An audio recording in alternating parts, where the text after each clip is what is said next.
compactación del suelo, ¿no? De las diferentes capas que constituyen un terraplén. Habíamos dicho la anterior clase que el proceso completo era, para hacer un poquito de recuerdo, el proceso completo era desde la colocación del material en plataforma. Plataforma se llama el nivel donde uno está trabajando, ya sea sublazante, ya sea el nivel de subbase, o sea, el nivel de capa base. O sea, a estos tres niveles o a estos tres escenarios se le llama plataforma, ¿no? Para que ustedes empleen un término técnico, hablen con propiedad en obra. Entonces, a eso se llama plataforma. Entonces, cuando unas unidades de volquetas o volquetes, también se puede decir volquetes o volquetas, se puede hablar de los dos nombres, coloca el material cada cierta distancia. Ustedes ya han hecho un práctico que les di, donde yo le daba un espesor de un tramo y ustedes han colocado cada cuánta distancia se coloca el material, ¿no? Lo han hecho, ¿verdad? Sí, ingeniero. Sí, ingeniero. Entonces, eso se llama colocar el material en plataforma de acuerdo al espesor que uno vaya a hacer. Entonces, luego nosotros desparramamos o conformamos la capa. Esto se llama conformación de la capa. ¿Ya? A este trabajo se le llama conformación, no se le llama desparramar, se le llama conformar la capa de terraplén, ¿no? Entonces hacemos el conformado, inmediatamente colocamos todo el material en plataforma, hacemos el conformado de la capa que se está trabajando. Luego colocamos agua, con el aguatero, a toda esta capa ya conformada. Una vez que está conformada, colocamos agua para darle la humedad óptima, más, ¿cuántos puntos arriba? 2 puntos. 2 puntos arriba de la humedad óptima, ¿no? 2 puntos arriba de la humedad óptima, vamos controlando que este aguatero le proporcione esa cantidad de agua a este material ya conformado, ¿no? Eso lo hacemos mediante el SPIDI. Y ya cuando tenemos la capa en esas condiciones de humedad, con 2 puntos arriba de la humedad óptima, procedemos ya al compactado, ¿no? Con los diferentes equipos, según se trate de un suelo con cohesivo o con presencia de material cohesivo, se hace con el pata de cabra, y materiales arenosos se hace con el vibro compactador o con el compactador neumático, ¿no? El compactador neumático tiene la particularidad de poderse emplear tanto en arena como también para la compactación de la carpeta asfáltica. Se utiliza material se utiliza el compactador neumático y en algunos casos el rodillo liso, pero más el compactador neumático que se utilice para compactar las carpetas en pavimento flexible, ¿no? Entonces con esto acabamos el proceso cuando compactamos y finalmente ya cuando el material está compactado totalmente, hemos sacado densidad, hemos verificado CBR, hemos verificado todos los ensayos que se tienen que hacer a un suelo de fundación. Y ya, si no vamos a hormigonar ese mismo rato y vamos a hormigonar, por ejemplo, hemos terminado en la mañana y vamos a hormigonar en la tarde o en la noche, le pasamos una pasada de agua. ¿Para qué era esto? Si se recuerda. Para evitar la pérdida de agua. La pérdida de agua. Evitar la pérdida de humedad de la capita de encima, ¿no? Unos 5 centímetros la capa de encima, más o menos un espesor aproximado de 5 centímetros, en este caso si es capa base, si esta capa base tiene 12 o tiene 10, los primeros 5 centímetros tienden a perder humedad por el sol, por el viento, etcétera, ¿no? Entonces le pasamos una pasada de aguatero para que ese material quede húmedo. Así, fíjense, en estas condiciones tiene que quedar. Y ya en la tarde venimos y hormigonamos. Y si no, también podemos pasarle otra pasadita rapidingo de humedad para que si esta capa es hormigón, no es asfalto, también el agua del hormigón no chupe esta capa de acá, ¿no? Entonces, para que no chupe humedad del hormigón también esta capa, antesito de vaciar, podemos tirarle una pasada también para que se humedezca esta superficie. Ese es el proceso constructivo del terraplén, ¿no? Vámonos a los tipos de compactación ahora. La compactación puede ser estática o puede ser dinámica, ¿no? Aquí tenemos un rodillo liso en condiciones de compactación estática, ¿no? Y aquí tenemos en condición de compactación vibrante, es decir, al rodillo liso, a este rodillo liso, le podemos dar dos tipos de energía. Uno es con su peso propio, que es el estático, ¿no? Y otro es aplicando la vibración, ¿no? Entonces, fíjense ustedes cuál compacta mejor, ¿no? El vibrado, ¿no? Por supuesto, compacta mejor el vibrado. Este vibrado llega hasta una capa de 80, 90 centímetros, puede llegar su energía de compactación. En cambio, esto en 40, 35 se disipa ya, ¿no? Estoy hablando de profundidad. Entonces, en una carretera de importancia siempre es mejor compactar con el rodillo vibratorio. Aquí en la ciudad generalmente si aplicamos este rodillo no le damos la energía vibratoria, solamente la energía estática para que compacte un determinado suelo. Porque les comento que también en calles urbanas, por lo menos aquí en Santa Cruz, en todos los pavimentos que yo he podido estar, se exige el T99. Y ustedes saben que el T99 tiene menos energía de compactación, ¿no? Es menos rígido que el T180. Entonces ustedes compactando con rodillo estático ya pueden alcanzar la densidad arriba del 95%.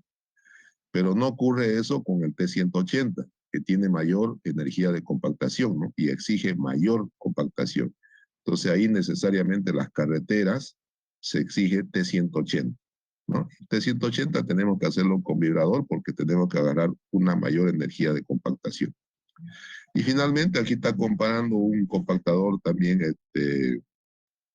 saltarín para compactar zanjas, ¿no? Que también tiene energía de compactación vibratoria, ¿no? Entonces puede compactar una buena profundidad. Entonces, este es un tipo también de compactador vibratorio, pero manual, ¿no? Para zanjas. Entonces, esos son los tipos de compactadores estático-dinámicos en el caso de un compactador liso. Si nos vamos a un compactador pata de cabra, esto se utiliza en material cohesivo o con presencia de material plástico.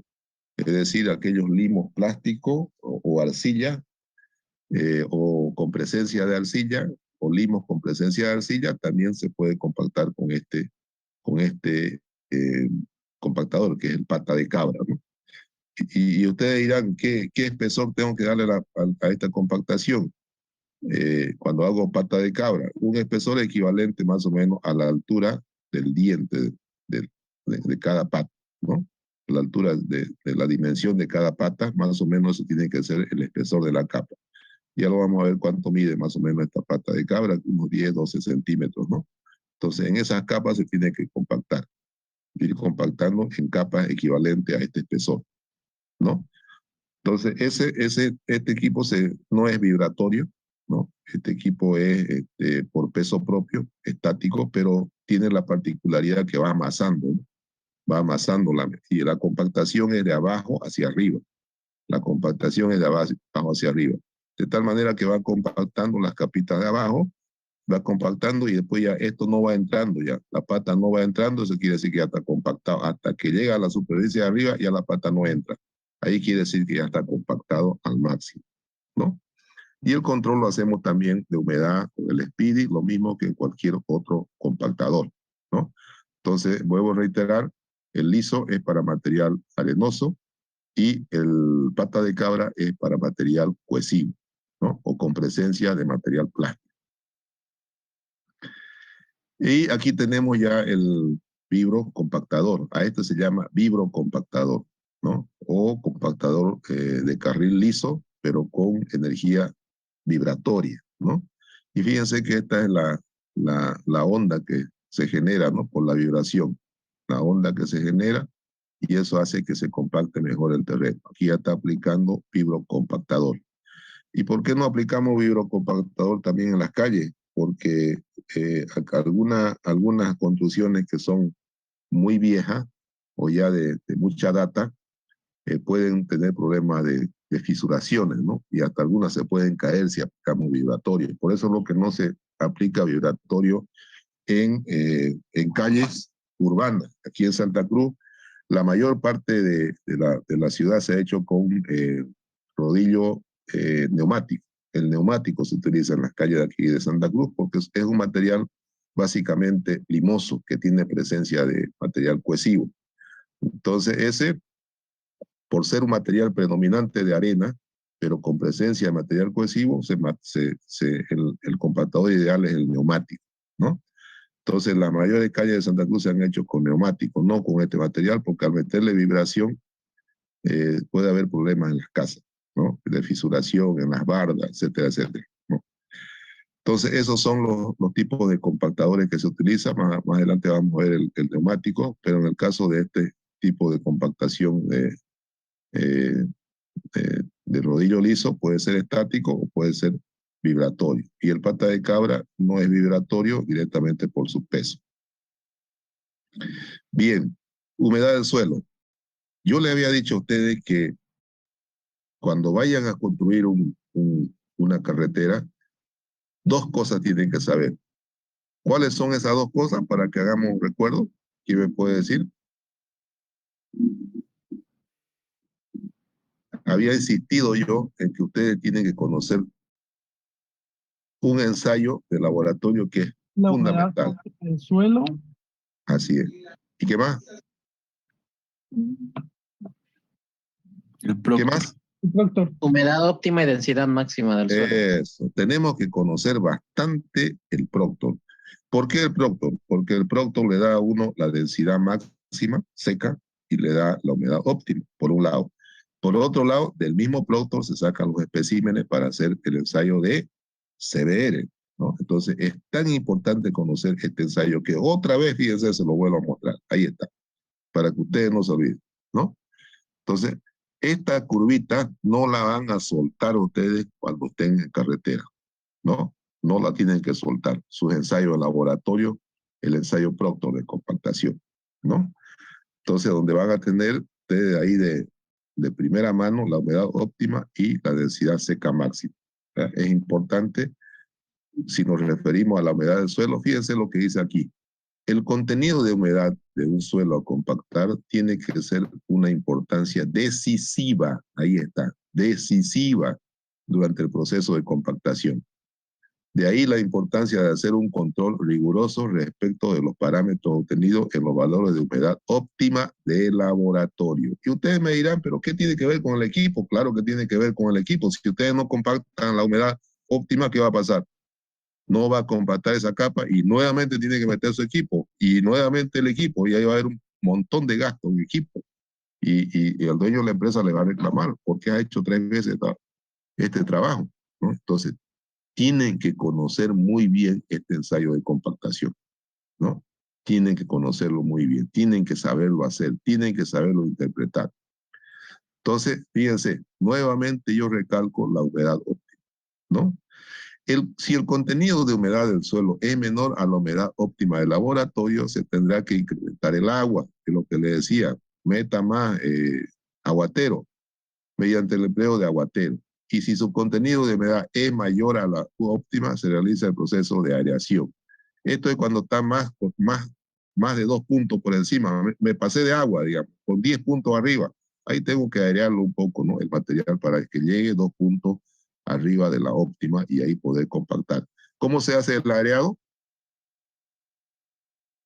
Ya se lo he dicho también. ¿Con la moto? Con la moto. Todo ese material de los laterales se lo pone al medio, se forma como un camellón al medio. Y de ahí otra vez del medio hacia los laterales, ¿no? Ese es el trabajo de aireación, ¿no? Entonces, ese trabajo se hace para llegar a los 2 puntos arriba y ahí ya le meto compactador, ¿no? Ahí está la gráfica nuevamente. Número de pasadas. Y ustedes dirán, ¿cuántas pasadas le voy a dar a ese material? Ya hay parámetros de número de pasadas que lo hemos visto en la anterior clase, ¿no? Entonces, más o menos de acuerdo al material, que se tiene y al compactador se le da el número de pasada. Es importantísimo esto. Pero yo le decía de que el verdadero número de pasada va a ser el que ustedes saquen en obra, ¿no?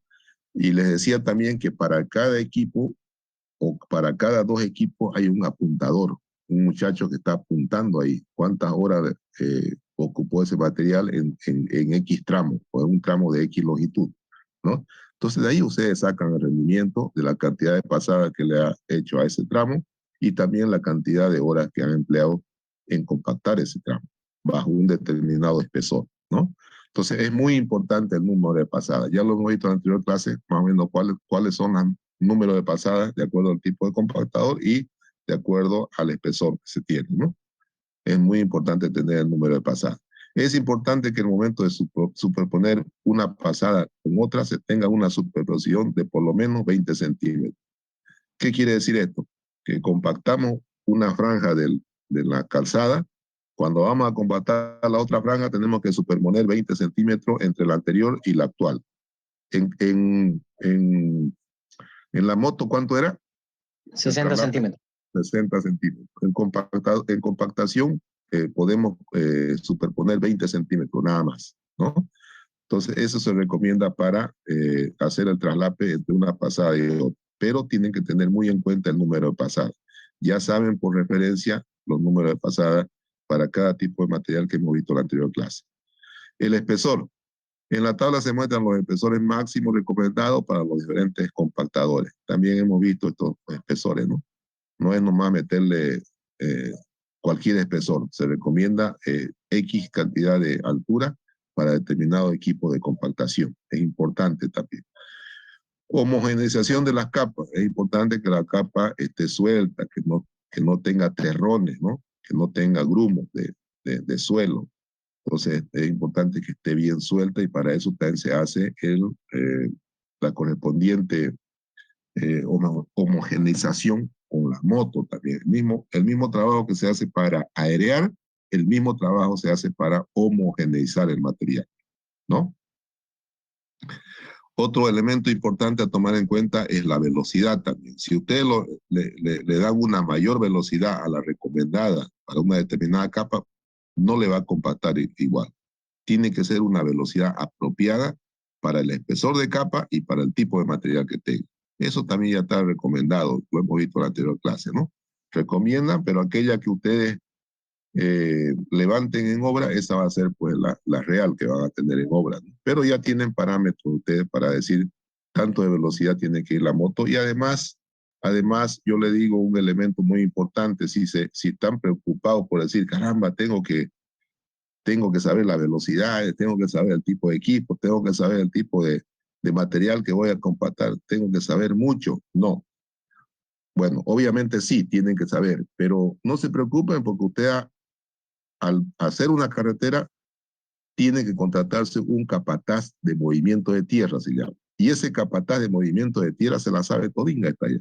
Cuánta número de pasada tiene que hacer, cuál es la velocidad de cada equipo. Ese capataz se la sabe todo porque siempre trabaja en movimiento de tierra. Y hay otro capataz para colocación de carpeta o losa de hormigón. Son capataces diferentes. ¿Qué se llama el capataz para este tipo de trabajo? Se llama capataz de movimiento de tierra. Entonces él sabe toda esta velocidad de ella, ¿no? Y los operadores también saben ya, con tantos años de experiencia, ya saben a qué velocidad compactar cada capa de acuerdo al tipo de suelo, ¿no? Pero es importante que ustedes también manejen estos conceptos, ¿no? Tipos de compactadores. Tenemos el compactador pata de cabra, tenemos el compactador liso, tenemos el compactador liso vibratorio, que ya lo hemos visto, y el compactador de neumático, ¿no? El compactador de neumático es este de acá. ¿Dónde está este es el de neumático? ¿No? Entonces, ¿en qué situaciones utilizamos cada uno de ellos? Tipo de equipo utilizado de acuerdo al tipo de suelo a compactar. Material rocoso, material arenoso, ¿no? Y hasta arena arcilla, puede ser con mezcla de arcilla, pero arena, arcilla, más predominante la arena, vibratorio se puede ocupar. Ahí está. ¿No? se puede ocupar el vibratorio. Y fíjense, cuando entramos ya a la de arena a arcilla a la arcilla, ¿no? Ya entramos con pata de cabra, material cohesivo. ¿Y dónde está el neumático? Fíjense, está como más o menos al 50% entre arena y arena arcilla, o sea, material limoso puede ser, pero con presencia de arena, hasta un material menos arcilloso del 100%, pero con presencia de material cohesivo. Fíjense, el neumático es especial por eso para los suelos de Santa Cruz. Los suelos de Santa Cruz, ustedes no sabían que en la mayoría A4 con índice de grupo 8, 7, es decir, tiene presencia de material cohesivo, ¿no? Entonces, por eso el neumático es el más utilizado aquí en Santa Cruz. Obviamente en La Paz, por ejemplo, ¿cuál se va a utilizar de esto? Vibratorio. Vibratorio, ¿no? Porque este es para material pedregoso, roca, arena, ¿no? Entonces se utilizará el vibratorio liso, ¿no? ¿Y dónde se utiliza esta pata de cabra? Se utiliza en materiales cohesivos. Y ustedes me dirán, pero si el material cohesivo, la arcilla, tiene un CBR bajo, ¿saben ustedes que tiene un CBR bajo la arcilla, no? ¿O no? Sí. Sí. Ya, pero ¿en qué condiciones?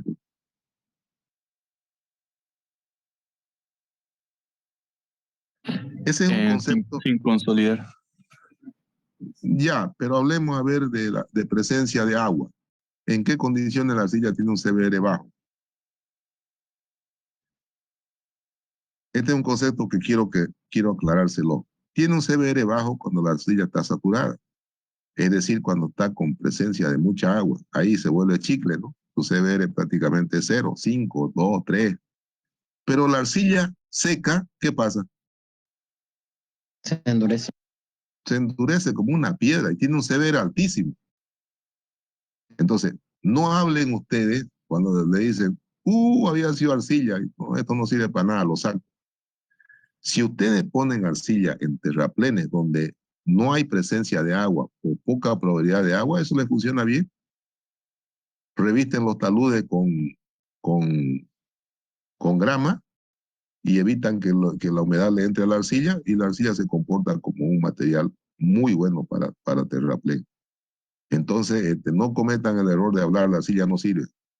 Si la arcilla la hacemos trabajar en terraplén, en altura, donde no hay presencia de agua, la arcilla tiene un excelente CBR. Muy pocas veces lo hacen porque el problema de Santa Cruz es que es muy húmedo, ¿no? Y está susceptible siempre a que el nivel freático esté a flor de piel, ¿no? Entonces, por eso no se ocupa la arcilla, pero en lugares como La Paz, por ejemplo, Oruro, Potosí, se puede ocupar tranquilamente material cohesivo y no pasa nada. Mientras no le entra agua a la arcilla tiene un CBR alto. ¿Está claro, jóvenes, o no? Sí, ingeniero. Ya, lo que pasa que, a ver, ¿por qué el CBR sale bajo? A ver, ¿quién me responde esa pregunta? A ver, alguien que sepa el laboratorio. ¿Por qué el CBR me sale bajo? Porque Por la su alta deformación planicidad. es alta con bajas tensiones, pues, ¿no? Ya, está bien, pero quiero una respuesta más directa, más coherente. ¿Por qué el CBR sale bajo de la arcilla? Por su alta plasticidad. Porque es expansivo.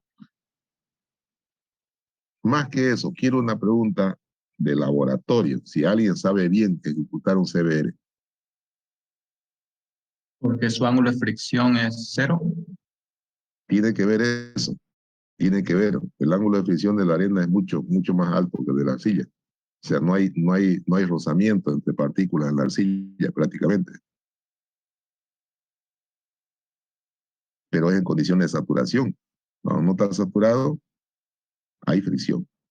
La respuesta es la siguiente. ¿Por qué el CBR da bajo en la arcilla? ¿Por qué? Porque el CBR se lo aplica el ensayo de penetración. Se lo aplica a muestra después de cuántos días de saturada con agua.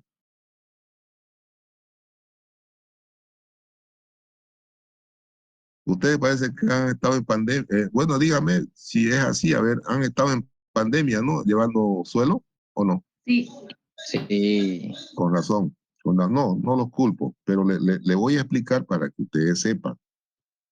El CBR de la arcilla sale bajo porque el ensayo CBR se le hace a la muestra en condiciones de saturación, es decir, se saca el espécimen del Proctor, ¿no? Se saca el espécimen o la muestra del Proctor y se la sumerge 4 días en agua. Se sumerge 4 días en agua, después se saca al 4.º día y ahí se hace el ensayo de penetración. Obviamente la arcilla está saturada, ¿sí o no? Claro. Claro. Entonces, por eso su CBR sale bajo, pero a ver, háganle penetración a una arcilla, vaya a una arcilla seca, lo moldean bien en condiciones inalteradas, moldean bien, lo ponen en el disco y háganle el CBR, a ver, durísimo, ¿no? Entonces la arcilla sale bajo el CBR porque el ensayo CBR de penetración se lo hace en condiciones de saturación al 4.º día de haberlo saturado, de haberlo metido en una bañera totalmente cubierta por agua. Todos los ensayos se hacen en esas condiciones, sea de arena, limo, arcilla. Ese es el procedimiento. Entonces, por eso es que le sale un CBR muy bajo. Entonces, cuando le digan a ustedes la arcilla puede tener un CBR de 5, de 3. No. La arcilla en condiciones de saturación, sí, pero en condiciones secas, no. ¿Está claro, jóvenes? Sí. Sí, ingeniero. Ok, eso para que lo tengan en cuenta como ingenieros de obra. Rodillo pata de cabra es este que ya hemos visto que sirve para material cohesivo, ¿no? Sirve para material cohesivo. Entonces, se emplea ese rodillo. ¿Cuál es la presión en cada pata? ¿Cuál es la presión que ejerce en cada pata? La presión que ejerce en cada pata es esa. Vamos a silenciar. La presión que se ejerce en cada pata, en cada de estas patitas que tiene, la presión es igual al peso del vehículo, de todo el compactador, ¿no? Perdón, del peso que llega aquí al tambor. ¿Cuál es el peso que llega al tambor? ¿Cuál sería?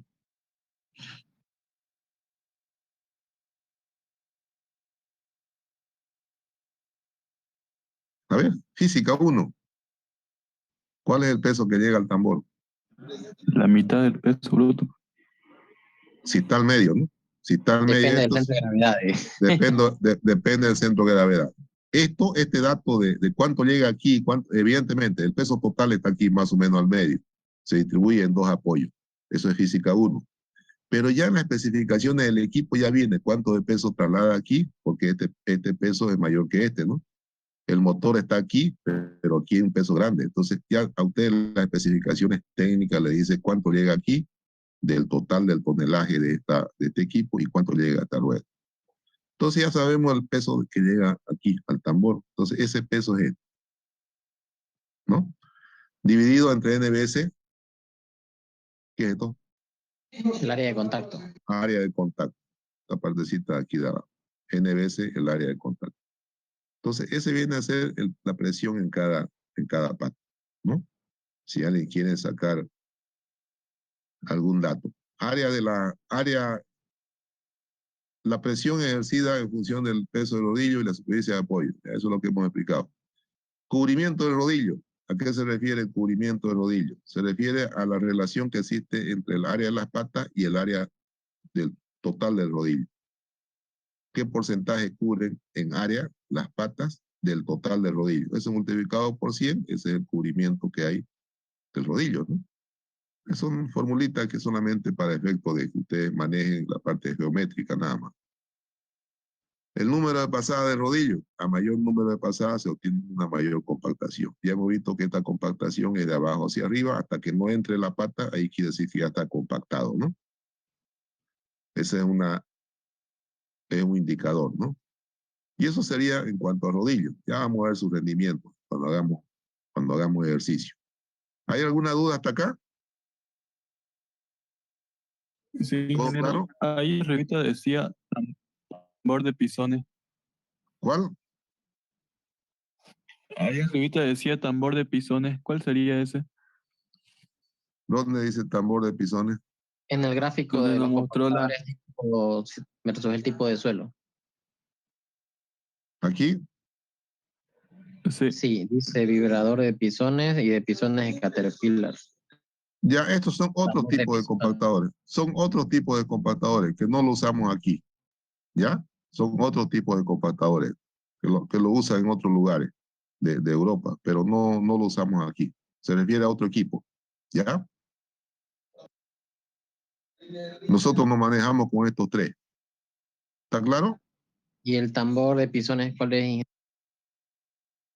¿Cuál es el tambor? ¿Dónde está el tambor de pisón? Ah, este quiere decir que es el tambor liso, este de acá. Es este, tambor. ¿Ya? Ese es el Ya. tambor de pisón. A ese se refiere, vibratorio. Tambor de pisones o tambor liso. Tambor de pisones es lo mismo, sino que se refiere cuando es vibratorio, ¿no? Nada más, pero es el mismo. Tambor liso o tambor de pisones. Tambor de pisones, eh, en algunos lugares se le pone una especie de cinturón aquí y lo vuelven medio pata de cabra esto, ¿no? Entonces a eso se debe referir esto de acá. He visto yo. Pero no, aquí no usamos eso, tambor de pisones, ¿no? Básicamente este es el vibratorio, el tambor es este. Este es el tambor, nada más. ¿Alguna otra pregunta? Igual el espesor de las capas de compactación para el rodillo, para el patas de cabra, está en función al alto de las patas, ¿no? A la altura de la pata, ¿ya? En función directa de la altura de la pata. No van a poner un espesor mayor a su altura de la pata, no. Máximo tiene que ser igual a la altura de la pata. ¿Está bien? Sí, por ahí recomendaban 20% de la altura de la pata de cabra, decía. No, no, no. No, no, no. Máximo la altura de la pata. ¿Ya? Porque no puede entrar más la pata, pues, ¿no? ¿Está bien? Sí. Bueno, sigamos entonces.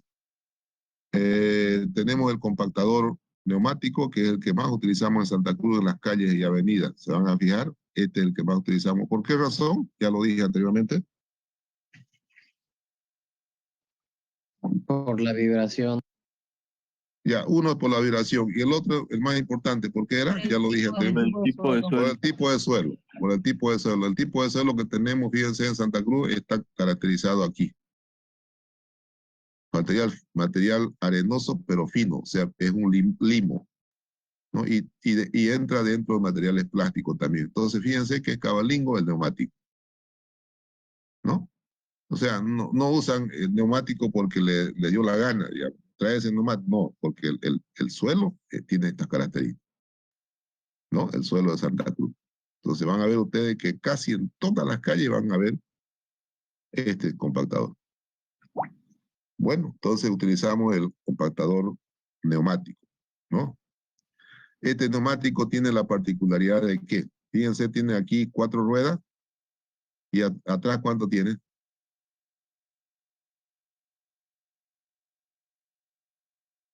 ¿Será que tiene las 4 ruedas? No. No, De lo hecho, Atrás, rellena los fíjense, espacios vacíos. atrás tiene 3 ruedas. ¿Por qué? Y está alineada con este vacío. Esta llanta de aquí está alineada con este vacío. ¿Para qué?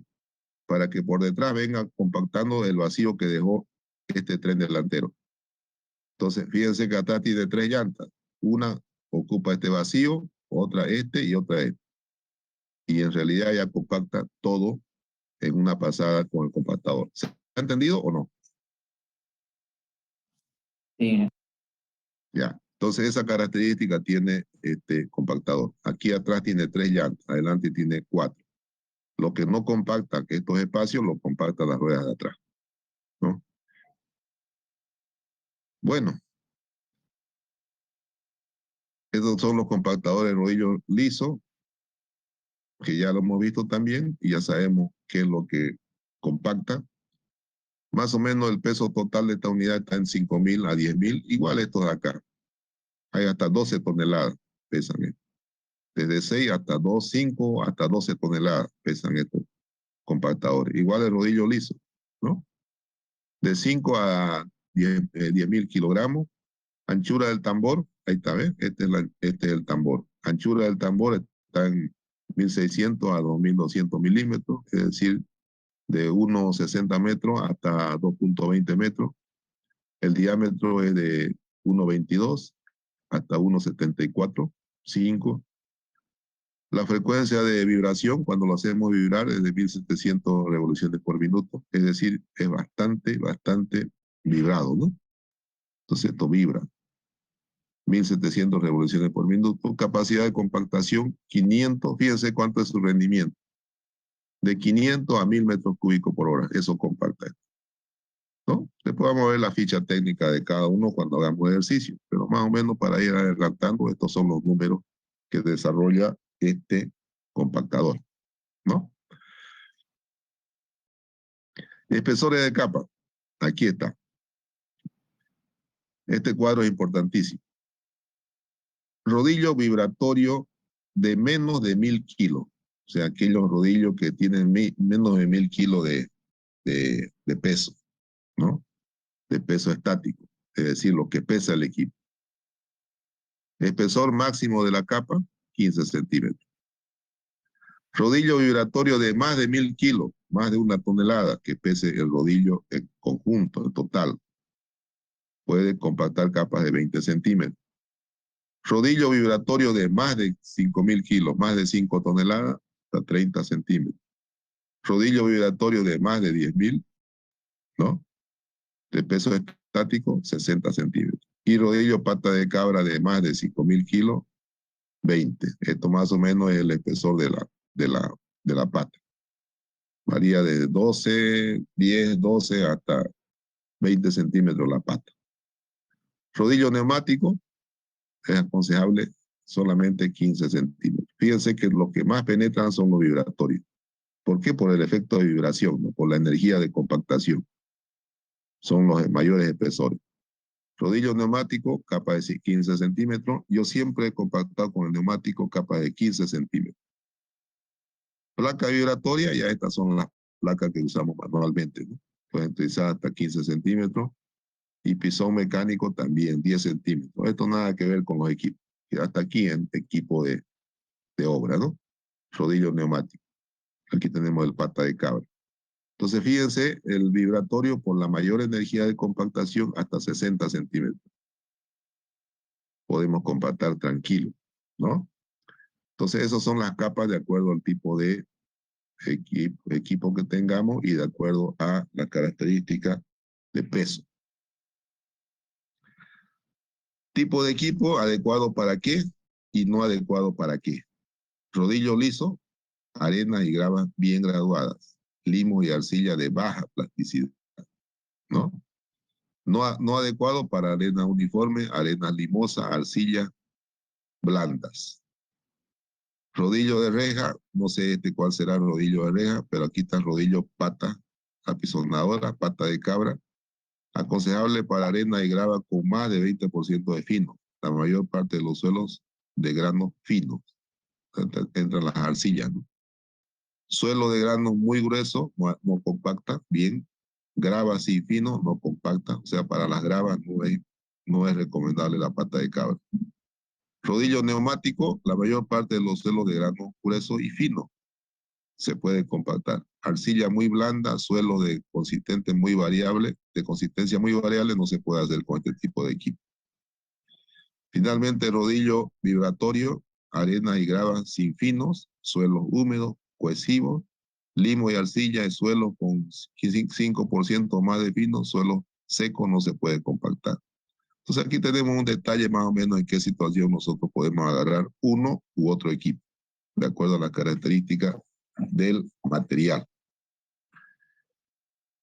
Número de pasada. Aquí hay un indicador del número de pasada.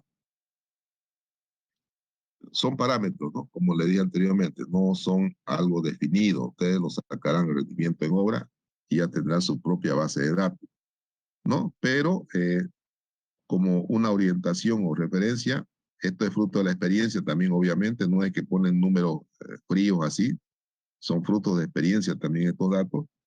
Entonces, rodillo neumático, por ejemplo, de 3 a 5 pasadas. ¿no? Promedio, 4. Rodillo vibratorio, de 4 a 8 pasadas. El promedio, más o menos, 6 pasadas en promedio. Y rodillo de carreta ya es otro tipo de, de vibración, ¿no? De carreta le llaman al pata de cabra. Entonces, de carreta igual a pata de cabra, de 4 a 8 también, y en promedio 6, ¿no? Entonces son datos referenciales esto que nos están dando aquí, pero que en definitiva sirve para guiarnos en obra, ¿no? ¿Alguna pregunta, jóvenes?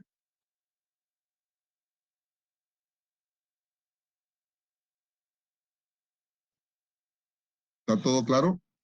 Sí, ingeniero, clarísimo. Ok. Vamos con la lista. A ver cuántas personas hay.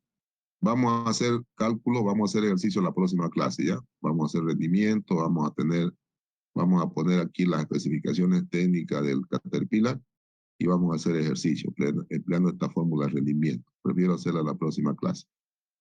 Quedamos para el 18 de octubre el parcial, ¿no?